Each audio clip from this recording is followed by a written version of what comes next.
Pernah ngebayangin gak sih dapetin pendapatan 2 atau 3 kali lebih tinggi dibanding kerjaan full time lo sekarang? Hari ini kita bakal membedah dunia side hustle atau side job dari kacamata saya yang punya potensi bisa mengalahkan income full time job kita. Gimana caranya dan apa yang sebenarnya kita harus lakuin, gimana cara bijaknya, mari kita bahas. Di sini saya William, saya sehari-hari kerja di salah satu e-commerce, lagi bikin startup juga dan lagi bikin konten. Saya punya beberapa side hustle, side income yang ngebantu saya buat bisa banyak eksperimen, salah satunya dengan YouTube ini. Dan saya hari ini pengen share framework berpikir yang saya pakai buat saya memilih side job yang punya potensi gede.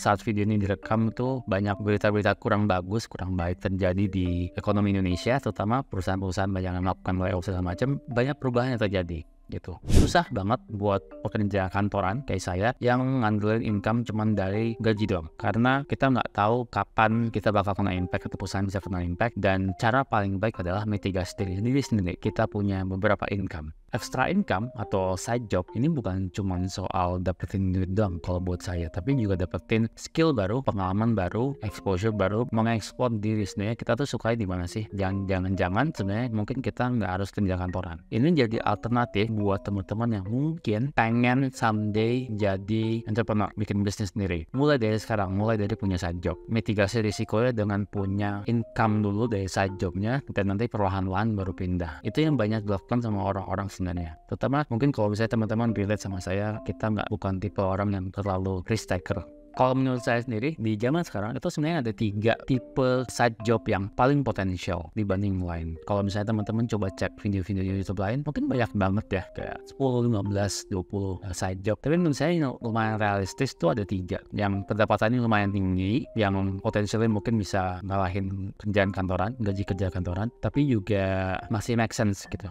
Yang pertama itu mengajar sebuah skill yang spesifik. Ngajar tuh salah satu side job yang lumayan oke dibayarnya. Contoh misalnya saya tahun 2000, zaman COVID lah, 2019, 2021, itu lumayan sering ngajar digital marketing. Sampai sekarang juga masih, cuman nggak sesering dulu, karena dulu semuanya pindah ke Zoom dan dibayarnya kayak jadi ngisi workshop online gitu. Sekali di sini bisa berapa juta lah gitu. Kalau teman-teman punya experience di sana, teman-teman bisa cari nih apa skill spesifiknya, keywordnya di sana, skill spesifik. Jadi nggak bisa kayak ngajar sesuatu yang lumayan broad gitu. Contoh skill spesifik itu gimana, misalnya kayak ngajar buat sekolah, ngajar buat karir, ngajar buat hobi yang spesifik yang udah ada audiensnya gitu. Jadi over the time teman-teman bisa ngumpulin audiensnya dan bangun branding di sana gitu. Di sini keuntungannya adalah fleksibel gitu. Kita bisa ngatur jadwal ngajar ternyata. Terutama kalau zaman sekarang orang lebih menerima ya kalau kita ngajarnya online gini dibanding kayak ngajar langsung, karena audiensnya juga mungkin bukan di kota yang sama gitu. Dan demand-nya tinggi kalau teman-teman punya knowledge yang spesifik gitu. Kelemahannya teman-teman perlu prepare banget buat bikin materinya engaging, informatif, dan menarik buat student-studentnya gitu. Dan kalau misalnya teman-teman ngajar di sesuatu yang lagi nge-rising, pasarnya sangat kompetitif. Contoh misalnya kayak saya nggak kehitung sekarang berapa orang yang ngajar di digital marketing, dan experience-nya mungkin ada yang lebih lama dari saya, ada yang di bawah saya juga. Jadi kayak semua orang bisa ikutan ngajar kalau misalnya kita nggak punya competitive advantage juga. Tapi ini bisa salah satu pilihan gitu. Kalau saya teman-teman ngerasa nggak punya specific skills atau mungkin nggak kebayang specific skillsnya gimana, saran saya coba cari kayak udemy.com gitu, e-learning provider, terus lihat yang lagi laku apa sih. Banyak banget, kayak bisa dari desain, dari terus masak misalnya, terus kayak hobi-hobi kayak misalnya knitting buat ngerajut gitu, atau misalnya kayak skill spesifik kayak pakai Microsoft Excel gimana caranya. Jadi banyak banget skill yang bisa kita ajarin dan itu income-nya lumayan. Yang kedua, itu menurut saya ini salah satu side income yang lagi rising. Mungkin tahun 2018, 19, 20, 21 tuh yang lagi rising itu namanya dropshipping. Meaning kita nggak punya produknya, kita jual barang, tapi barang itu punya orang lain terus kita kirimin atas nama kita. 2024 harus lebih pintar gitu. Ini disclaimer dikit, saya itu kerja di company e-commerce yang di bagian tim affiliate marketing juga, jadi saya sedikit punya banyak case study soal ini. Jadi banyak banget sekarang orang-orang yang dapetin side income, terutama nih buat ibu-ibu atau kayak mahasiswa-mahasiswa gitu yang lewat affiliate marketing. Affiliate marketing itu apa sih? Intinya kita dapat komisi setiap ada orang yang beli dari link yang kita share. Jadi kalau teman-teman cek di Twitter atau di Facebook atau di Telegram atau di IG, banyak orang yang share link-link e-commerce itu kalau misalnya diklik sebenarnya mereka dapat komisi kalau kita beli dari sana. Jadi ini tuh jadi salah satu cara yang menarik karena nggak ada modal, hampir nggak ada modalnya. Modalnya paling kalau misalnya teman-teman niat banget teman-teman beli barangnya, bahkan di beberapa platform kita bisa request barangnya free, bakal dikirimin sampai ke rumah terus kita review. Dan kita bisa, kalau kontennya bagus, dia bakal kayak dapetin uang sendiri gitu. Saya pernah coba di salah satu video YouTube saya, sebenarnya saya coba masukin rekomendasi buku. Kalau teman-teman pernah nemu, berarti teman-teman penonton saya yang udah lama banget. Saya masukin rekomendasi buku, itu ada link affiliate-nya. Sebulan tuh ya bisa dapat range kira-kira 20.000 sampai 100.000 lah. Tapi saya emang nggak terlalu niat gitu. Kalau misalnya teman-teman niat banget, teman-teman kumpulin audiensnya. Jadi affiliate marketingnya harus sama content creation juga. Jadi bikin niche, misalnya contoh interior rumah yang lucu-lucu, dibikin tuh semua konten-kontennya di sana semua gitu. Jadi kayak makin lama tuh audiensnya makin nambah di sosmed dan bisa diarahin buat beli barang atau check out barang lewat link affiliate teman-teman. Keuntungannya kalau misalnya kontennya ada yang viral, ini hampir bisa dibilang passive revenue, passive income, karena ya dia bakal dipromote secara organik aja sama sosmed gitu supaya dia dapat impression terus teman-teman dapat klik, terus ya dapat komisi. Terus teman-teman bisa bebas memilih apapun, mau milih promo tentang sepatu bisa, tentang interior rumah bisa gitu. Tapi saya saranin sih sebenarnya mulai dengan satu hal yang spesifik yang teman-teman suka banget. Contoh misalnya suka tentang perkebunan, ya jual barang-barang tentang perkebunan. Fashion ya fashion, karena kita perlu bangun audiens yang loyal juga sama kita gitu. For the record, saya punya beberapa klien di kerjaan kantoran saya yang jadi partner affiliate marketing. Mereka bisa dapat income sampai ratusan juta per bulan dengan modal nge-share link aja ke ratusan ribu member mereka gitu. Jadi ini pekerjaannya sangat potensial sebenarnya, dan mereka kerjain tuh ya nggak cukup, kalau di level ratusan juta udah kayak kerjaan full time sebenarnya, bukan kayak side income, cuman cukup manageable buat beberapa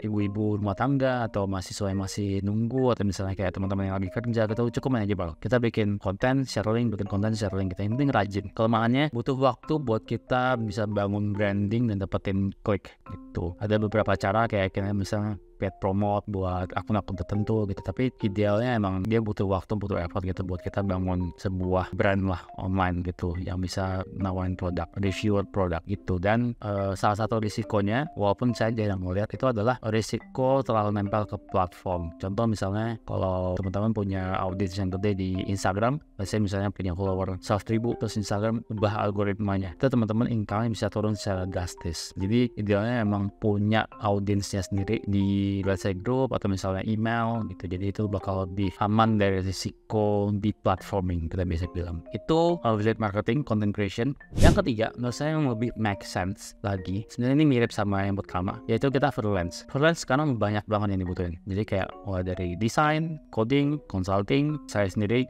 kalau misalnya ada klien nawarin, ya saya jadi konsultan iklan buat iklan online semua platform. Enaknya ya kita bisa charge lumayan mahal kalau expertise kita lumayan oke gitu. Dan itu mungkin kayak scope kerjanya, kalau kita udah sangat paham A sampai Z-nya, ya kita udah kebayang lah, ketakar gitu kira-kira kita butuh waktu berapa. Keuntungannya kalau freelance itu rate-nya itu suka-suka kita yang ngatur sih sebenarnya. Dalam artian nggak ada patokan rate yang normal tuh berapa gitu. Dan ini tuh industrinya berdasarkan trust. Kalau orang yang percaya sama kita, dia bakal pakai kita. Kalau enggak ya enggak gitu. Jadi kita bisa pasang rate yang sesuai harga pasar untuk yang murah. Tapi kita juga pasang rate yang tinggi sehingga mungkin kita cuma perlu 2, 3, 4 klien buat gantiin income kerjaan kantoran kita, atau bahkan lebih tinggi. Dan yang saya suka dari tipe kerjaan side job freelance itu adalah keuntungannya dia bisa menambah skill kita juga, karena kita punya beberapa case tadi yang lebih banyak gitu. Jadi kita bisa ngerjain beberapa project sekaligus, knowledge kita nambah. Jadi kalau misalnya saya di ads, jadi saya kalau ngerjain project ads lainnya, pengetahuan saya nambah. Jadi kalau misalnya saya mau optimasi campaign misalnya, saya lebih pintar dan lebih tahu, oh ini tuh kayak gini, ini tuh kayak gini. Kelemahannya income-nya naik dan turun tergantung ada klien atau enggak, atau misalnya kliennya retain atau enggak. Ini mirip sama tipe-tipe kerjaan kayak kontraktor gitu, yang kalau ada project naik, kalau nggak ada turun gitu. Jadi ini salah satu tantangan ya buat tipe-tipe freelance yang sifatnya project based. Jadi ya harus pintar jaga cash flow gitu. kekurangannya adalah kita harus bisa maintain klien, karena di kasus freelance kita nggak punya banyak waktu buat akuisisi klien baru. Beda sama perusahaan yang udah established, yang mereka memang punya tim sales yang nyari klien baru. Kita tuh harus put a lot of effort buat maintaining klien yang udah ada, supaya mereka tetap pakai jasa kita. Oke, itu menurut saya 3 tipe kerjaan yang lebih modern, income-nya lebih make sense buat kita plan untuk gantiin income kerjaan kantoran kita, atau bahkan lebih tinggi, yang udah terjadi sekarang. Dan saya lihat banyak banget orang yang ngajar dan dia bisa hidup dari sana, orang yang affiliate marketing, bikin konten, dan orang yang freelance gitu. Dan 3 ini tuh bisa potensialnya bikin bisnis yang lebih gede lagi gitu. Jadi kayak bukan terbatas di situ doang. Sekarang pertanyaannya, gimana cara incorporate side job itu ke hidup kita? Jadi ada beberapa step by step supaya teman-teman tuh tetap masuk akal gitu plannya. Yang menurut saya step pertama yang paling penting adalah tentuin dulu nih berapa waktu yang mau dialokasiin per hari. Misalnya teman-teman pengen alokasiin 2 jam atau misalnya 1 jam, weekend mungkin lebih panjang. Itu harus ditentuin dalam 1 jam itu bakal ngapain aja. Contoh misalnya kalau saya ngerjain YouTube ini salah satu side job saya yang hopefully menghasilkan, yang saya lagi menunggu waktu nih supaya dia berkembang. Tapi saya nonton YouTube ini biasanya saya shoot itu weekend gitu. Jadi itu waktu saya buat ngasihin YouTube. Setelah teman-teman tahu, oh nih time slotnya udah cocok, menurut saya teman-teman harus punya goal yang spesifik dan masuk akal ya. Contoh misalnya teman-teman memilih freelance gitu. Tentu susah banget buat teman-teman punya klien 3 atau 4 sekaligus yang bisa gantiin income-nya. Tapi goal yang spesifik dan make sense itu misalnya kayak, oh punya 1 klien aja dalam 3 bulan ke depan. Gimana caranya punya 1 klien? Terus nanti tambah. Gimana caranya punya 2 klien, 3 klien? Gimana caranya punya 1 klien yang nilai projectnya double? Jadi kayak step by step. Step ketiga, jadi yang gak kalah penting adalah kita harus gunain teknologi nih. Kita harus set tool-tool yang bisa membuat kerjaan kita lebih cepat, tapi at the same time juga bikin kita lebih efisien dalam kerjanya. Contoh misalnya saya subscribe ChatGPT yang plus supaya saya bisa ngerjain kerjaan-kerjaan yang sifatnya analisis jauh lebih cepat. Atau saya subscribe tool yang membuat saya bisa ngasih feedback, komen video tuh jauh lebih cepat gitu. Jadi hal kayak gitu tuh sangat krusial buat saya. Dan it's okay buat invest kalau emang ada duitnya. At the end of the day, kita harus mikir juga kenapa kita mau ngerjain side job ini sekarang. Kalau saya biasanya punya sebuah framework kayak gini. Saya biasanya mikir, what happen? Apa yang akan terjadi kalau saya nggak ngelakuin ini? Apakah 5 tahun lagi saya bakal nyesel gitu? Apakah 5 tahun lagi kalau hidup saya gini-gini aja saya bakal menggerutu seharian gitu? Kalau jawabannya iya, dan saya harus ngelakuin sesuatu hari ini supaya nanti di masa depan saya jadi orang yang lebih baik ke diri sendiri gitu. Jadi dari lebih baik itu banyak definisi, bisa dari sisi income, bisa dari sisi kualitas hidup, bisa dari sisi misalnya jam kerja. Misalnya teman-teman goalnya adalah oke, gue pengennya kerjanya lebih sedikit nih waktunya, tapi income-nya sama nggak apa-apa gitu. Jadi harus ada sacrifice yang dibayar sekarang sih menurut saya, dan ya salah satunya adalah ngorbanin waktu, ngorbanin tenaga buat punya side job yang potensialnya bisa mengubah hidup nanti di 5 tahun ke depan gitu. Saya tuh lumayan sebel sama video-video side job yang cuman ngasih tahu hal-hal yang teman-teman bisa cari di Google. Cuman mudah-mudahan video kali ini ngebantu teman-teman bisa kepikiran side job apa yang saya pikirin. 3 hal ini tuh 3 hal yang saya sebenarnya udah praktekkan dalam small scale gitu, ngajar, bikin konten, dan jual lewat affiliate dan freelance. 3-tiganya ini doable, teman-teman bisa belajar dan bisa banget buat dapetin income dari sana dan potentially gantiin income kerja kantorannya. In fact, saya punya satu anak yang pernah kerja bareng saya yang sekarang tuh jadi full time freelance dan kerjanya keliling-keliling dunia gitu. Namanya Gafar. Kalau misalnya Gafar nonton video ini, mungkin dia sedikit banyak terinspirasi karena dia ngeliat orang-orang sekitarnya, termasuk itu saya, itu dapat kerjanya dari freelance gitu, walaupun juga punya kerjaan full time. Jadi mudah-mudahan sangat membantu ya. Dan kalau misalnya teman-teman ada pertanyaan lain yang mudah-mudahan saya bisa jawab, tulis di kolom komentar. Saya bakal baca dan bales sebisa saya. Dalam artian kalau pertanyaan ini terlalu kompleks dan saya butuh konteks, mungkin saya bakal nanya lagi sih gitu. Jadi mudah-mudahan membantu buat teman-teman yang lagi bingung dan bisa ngasih jalan keluar juga di sini. Segitu dulu. Kalau teman-teman ngerasa video ini sangat bermanfaat, tolong subscribe dan like dan share. Mudah-mudahan membantu banyak orang. Thank you. Sampai jumpa di video selanjutnya. Bye-bye.